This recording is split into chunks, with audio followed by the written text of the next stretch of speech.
Caudal de gas. Se debe regular en función sobre todo de la posición de soldadura, aumentándose la cantidad de gas de protección en los casos de posiciones de soldadura complicadas como la de techo.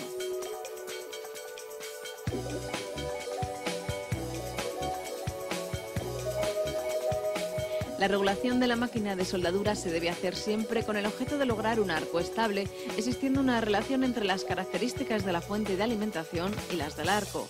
Si se construye una gráfica tensión-intensidad, se obtiene una curva característica para cada valor correspondiente de la fuente de alimentación. Si se procede de igual manera para trazar la curva característica del arco de soldadura, los valores del punto de funcionamiento para la tensión e intensidad en ese momento se encuentran en la intersección de ambas curvas. Teniendo en cuenta la relación existente entre la intensidad de soldadura y la velocidad de salida del hilo, se concluye que para lograr un arco de soldadura estable es necesario regular perfectamente el binomio tensión-velocidad de hilo.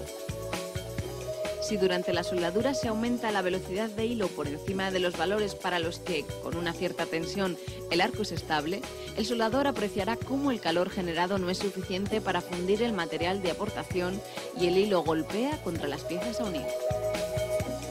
Por el contrario, un aumento de la tensión por encima de los valores para los que, con una cierta velocidad de hilo, el arco es estable, provocará una excesiva fusión del material de aportación, por lo que el soldador notará una cierta falta de material de aportación.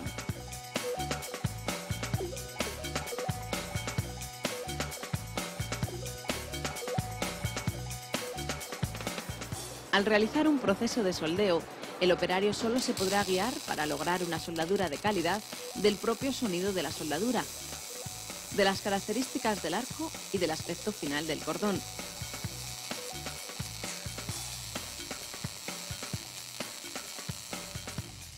Resulta fundamental, pues, realizar la regulación de la máquina sobre una probeta de las mismas características que el material a soldar, más aún cuando se realicen soldaduras sobre chapas finas o materiales de bajo punto de fusión.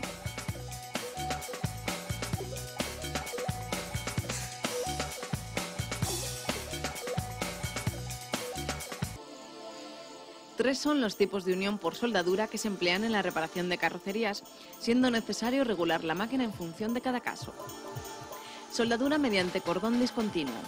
El pequeño espesor de las chapas utilizadas en la carrocería del automóvil desaconseja la aplicación de cordones de soldadura continua para evitar la aparición de deformaciones debidas a un excesivo aporte de calor.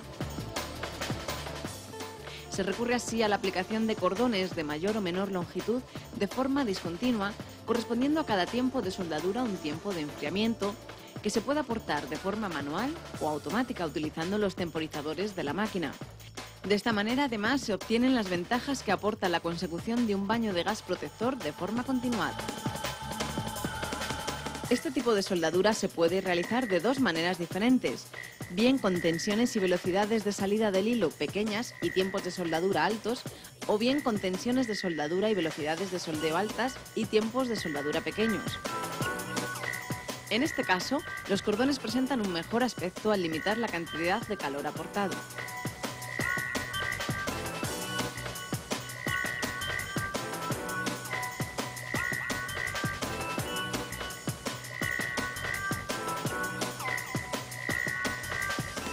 Soldadura por puntos a tapón. Consiste en la realización de la soldadura sobre dos chapas superpuestas.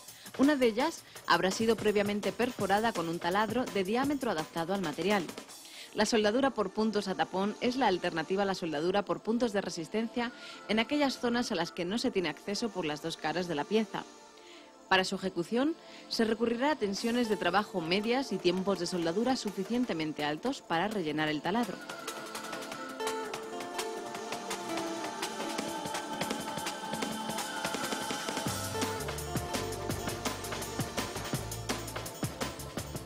Soldadura por punto calado. Consiste en realizar la soldadura de dos chapas superpuestas, perforando una de ellas mediante la aplicación de calor. Se realiza con tensiones de soldadura altas, por lo que no es recomendable su aplicación en la reparación de carrocerías, dado el excesivo calor aportado.